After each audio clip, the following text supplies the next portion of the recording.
जय माता दी। नमस्कार दोस्तों, आप सभी का आपके अपने यूट्यूब चैनल आसान राह में हार्दिक स्वागत है। मैं हूं अपर्णा। दोस्तों, हर पूर्णिमा का हिंदू धर्म में बहुत ही ज़्यादा महत्व होता है, लेकिन शरद पूर्णिमा का विशेष महत्व है। हिंदू पंचांग के अनुसार अश्विन मास की पूर्णिमा को शरद पूर्णिमा कहते हैं। तो आज मैं आपको सुनाऊंगी शरद पूर्णिमा की कथा। दोस्तों, शरद पूर्णिमा की कथा सुनने से माँ लक्ष्मी की विशेष कृपा प्राप्त होती है। इस साल शरद पूर्णिमा 19 अक्टूबर दिन मंगलवार को है। हालांकि पंचांग भेद होने के कारण कुछ जगहों पर यह पर्व 20 अक्टूबर को भी मनाया जाएगा। इस व्रत को अश्विन पूर्णिमा, कोजागरी पूर्णिमा और कौमुदी व्रत के नाम से भी जाना जाता है। मान्यता है कि शरद पूर्णिमा के दिन चंद्रमा 16 कलाओं से परिपूर्ण होता है। इसे अमृतकाल भी कहा जाता है और कहते हैं कि इस दिन महालक्ष्मी का जन्म हुआ था।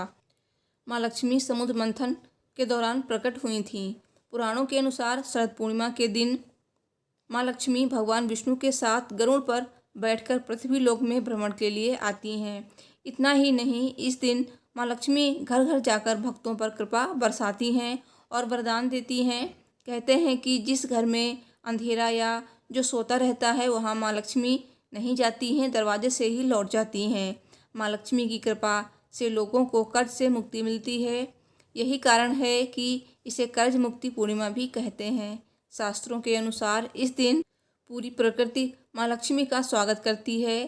कहते हैं कि इस रात को देखने के लिए समस्त देवतागण भी स्वर्ग से पृथ्वी पर आते हैं। दिवाली पर हम सभी माँ लक्ष्मी की पूजा करते हैं, लेकिन दिवाली से पहले अश्विन पूर्णिमा को यानी शरद पूर्णिमा को माता लक्ष्मी की पूजा करने से ही आपकी पूजा पूर्ण मानी जाती है और माँ लक्ष्मी आप पर प्रसन्न होती हैं। तो शरद पूर्णिमा का दिन खाली नहीं जाने देना है आपको। इस दिन भी माँ लक्ष्मी को प्रसन्न करना है, माँ लक्ष्मी की पूजा करनी है। और पूजा की वीडियो मैं अपने चैनल पे अपलोड कर चुकी हूँ, वो वीडियो आप देख सकते हैं। सारी जानकारी आपको उस वीडियो में मिल जाएगी। अब जानते हैं शरद पूर्णिमा का शुभ मुहूर्त।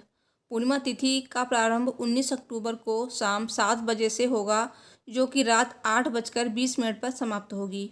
शरद पूर्णिमा के दिन पूजन चंद्रोदय के बाद किया जाता है। इस दिन पूजन का शुभ मुहूर्त शाम 5:27 से चंद्रोदय के बाद तक रहेगा। शरद पूर्णिमा की व्रत कथा। शरद पूर्णिमा की पौराणिक कथा भगवान श्री कृष्ण द्वारा गोपियों संग महारास रचाने से तो जुड़ी है, लेकिन इसके महत्व को बताती एक अन्य कथा भी मिलती है, जो इस प्रकार है। बहुत समय पहले एक नगर में एक साहूकार रहता था। उसकी 2 बेटियां थीं। दोनों बेटियां पूर्णिमा का उपवास रखती थीं। छोटी बेटी हमेशा उस उपवास को अधूरा रखती थी और दूसरी हमेशा पूरी लगन और श्रद्धा के साथ पूरे व्रत का पालन करती थी। समयोपरांत दोनों का विवाह हुआ। विवाह के पश्चात बड़ी, जो कि पूरी आस्था से उपवास रखती थी, उसने बहुत ही सुंदर और स्वस्थ संतान को जन्म दिया, जबकि छोटी बेटी के संतान होती तो जन्म लेते ही मर जाती थी, जिससे वो पति पत्नी दोनों परेशान रहते थे। उन्होंने पंडित जी को बुलाकर अपनी कुंडली दिखाई और उसने जानना चाहा कि उसके साथ ऐसा क्यों हो रहा है। तो उसने पंडितों से इसका कारण पूछा, तो उन्होंने बताया कि तुम पूर्णिमा का अधूरा व्रत करती हो, जिसके कारण तुम्हारी संतान पैदा होते ही मर जाती है। पूर्णिमा का पूरा व्रत विधिपूर्वक करने से तुम्हारी संतान जीवित रह सकती है। उसने पंडितों की सलाह पर पूर्णिमा का पूरा व्रत विधिपूर्वक किया। बाद में उसे एक लड़का पैदा हुआ, जो कुछ दिनों बाद ही फिर से मर गया। उसने लड़के को एक पाटे पर लेटाकर ऊपर से कपड़ा ढक दिया। फिर बड़ी बहन को बुलाकर लाई और बैठने के लिए वही पाटा दे दिया। बड़ी बहन जब उस पर बैठने लगी तो उसका घाघरा बच्चे को छू गया। बच्चा घाघरा छूते ही रोने लगा। तब बड़ी बहन ने कहा कि तुम मुझे कलंक लगाना चाहती थी, मेरे बैठने से यह मर जाता। तब छोटी बहन बोली कि ये तो पहले ही मरा हुआ था, तेरे ही भाग्य से ये जीवित हो गया है, तेरे पुण्य से ही ये जीवित हुआ है। उसके बाद नगर में उसने पूर्णिमा का पूरा व्रत करने का ढिंढोरा पिटवा दिया। पूर्णिमा व्रत की शक्ति का महत्व पूरे नगर में फैल गया और नगर में पूर्णिमा का व्रत विधि विधान से करने का ढिंढोरा पिटवा दिया गया। सब बोलिए लक्ष्मी माता की जय, पूर्णिमा माता की जय।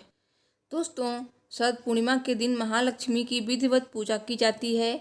मान्यता है कि माँ लक्ष्मी भक्तों की सभी परेशानियों का अंत कर देती हैं। शरद पूर्णिमा के दिन खीर का भोग लगाकर आसमान के नीचे रखी जाती है और इस दिन चंद्रमा से अमृत वर्षा होती है। शरद पूर्णिमा के दिन आपको खीर बनानी है। खीर गाय के दूध से बनी हो तो ज़्यादा अच्छी बात है। अगर गाय का दूध नहीं मिल रहा है तो आप भैंस के दूध से भी खीर बना सकते हैं। और खीर में आप केसर अवश्य डालें। माँ लक्ष्मी को केसर बहुत पसंद है, इससे माँ लक्ष्मी प्रसन्न होंगी। दोस्तों, इस दिन रात को लक्ष्मी माँ धरती पर भ्रमण करती हैं, विचरण करती हैं। तो लक्ष्मी माँ सभी के घर में जाती हैं। तो लक्ष्मी माँ के आगमन के उपलक्ष्य में हमें अपने घर में एक अखंड ज्योति जरूर जलानी है रात के समय, जिससे माँ लक्ष्मी प्रसन्न होंगी और हमारे घर में पधारेंगी, हमारे घर में विराजमान होंगी। इससे हमारे घर में धन धान्य की कभी कमी नहीं होगी। तो दोस्तों, ये ज्योति आपको रात को जलानी है। रात को करीब 9 या 10 बजे आपको जला देनी है और इसे ब्रह्म मुहूर्त तक जलते रहना चाहिए, बीच में बुझनी नहीं चाहिए। और इस दिन आपको जागरण भी करना है। तो आप पूरी रात जागरण नहीं कर सकते हैं तो आप कम से कम 1-1:30 बजे तक तो अवश्य जगें। इससे माँ लक्ष्मी आप पर प्रसन्न होंगी, क्योंकि जागरण करेंगे, अखंड ज्योति भी जल रही है, तो इससे आपको बहुत ही उत्तम फलों की प्राप्ति होगी। दोस्तों, ये मतलब कहीं सुनी बात नहीं है, इसे आप एक बार करके देखिए। माँ लक्ष्मी आपके घर में जरूर पधारेंगी और आपके सारे काम बनते चले जाएंगे। माँ लक्ष्मी की असीम कृपा आप पर रहेगी। तो शरद पूर्णिमा पर आपको ये छोटा सा उपाय करना है। शरद पूर्णिमा का दिन खाली नहीं जाने देना है, इससे माँ लक्ष्मी आप पर प्रसन्न होंगी। दोस्तों, शरद पूर्णिमा से जुड़ी हुई एक और वीडियो मेरे चैनल पे आई है, उससे भी आपको बहुत सारी जानकारी मिलेगी। और ऐसे ही वीडियो देखने के लिए मेरे चैनल को सब्सक्राइब कीजिए, आसान राह परिवार का हिस्सा बनिए। ये वीडियो पसंद आई हो तो प्लीज़ लाइक शेयर कीजिए। मिलती हूँ नेक्स्ट वीडियो में। Thanks for watching. हर हर महादेव। जय माता दी।